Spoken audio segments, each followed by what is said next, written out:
Washington, when he pays tribute to fallen police officers in Dallas on Tuesday, President Barack Obama will be aiming to comfort the mourning and calm the angry. After a week of rising racial tensions in a restless summer, Obama will step into a storm of strong emotions about race, justice, policing and guns in America. Diffusing those tensions will take a deft hand and carefully chosen words, navigating between the opposing pressures of protesters and police, blacks and whites, Republican and Democrats.For Obama. It's a task he's attempted throughout his presidency, with mixed results. He has had to address the nation after violence with exhausting frequency.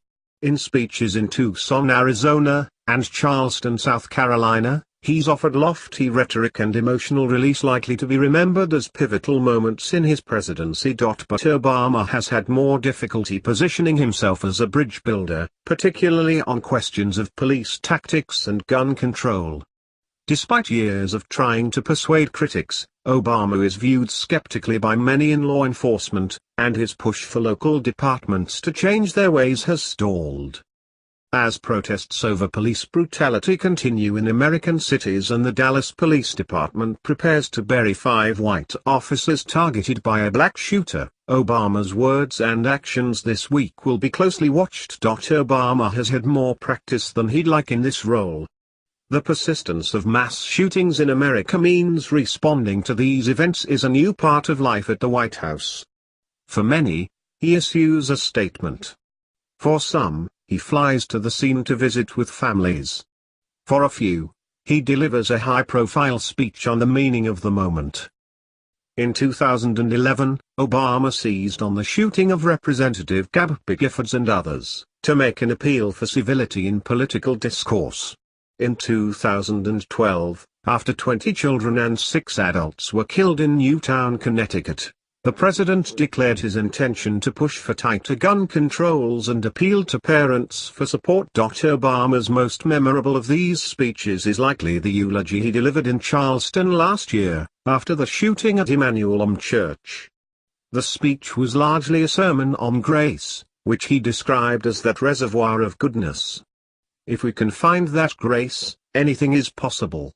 If we can tap that grace, everything can change, Obama said, before breaking out into a solo performance of Amazing Grace. Obama on Tuesday will tie his condolences to a more specific political issue, the lasting rift between black communities and police. Obama's approach has evolved dramatically over this presidency. Early in his tenure, he stepped clumsily into a dispute between a white police officer in Cambridge, Massachusetts, and African-American professor Henry Louis Gates. After saying the police acted stupidly in the case, Obama tried to orchestrate a teaching moment by inviting Gates and Sergeant James Crowley to share a beer at the White House. In recent years, after the rise of the Black Lives Matter movement, Obama has chosen his words more carefully. Even as he has spoken out about prejudice in the justice system and his own experience as a black man, he's described the biases as institutional and long-standing rather than personal. He's repeatedly praised officers who put their lives in danger and argued that policing reforms keep police themselves safer. If you can rebuild trust between communities and the police departments that serve them, that helps us solve crime problems, Obama said last week. That will make life easier for police officers. They will have more cooperation. They will be safer. They will be more likely to come home. The White House is looking for ways to channel the energy around the issue, and show there is a policy prescription, though the administration has expressed little hope that the shootings will spark a new legislative effort in the hyper-partisan campaign season. On Monday, Obama met with law enforcement officials to discuss implementing a set of police reforms drafted by a White House task force, and he'll meet Wednesday with a broader group, including law enforcement, activists and academics. The goal, White House spokesman Josh Earnest said Monday, is repairing the bonds of trust that have frayed in so many communities between law enforcement officials and the citizens that they have sworn to serve and protect. The White House identified 8 law enforcement leaders who attended the meeting, including representatives from the International Association of Police Chiefs, the National Sheriff's Association, the Fraternal Order of Police and the National Organization of Black Law Enforcement Executives.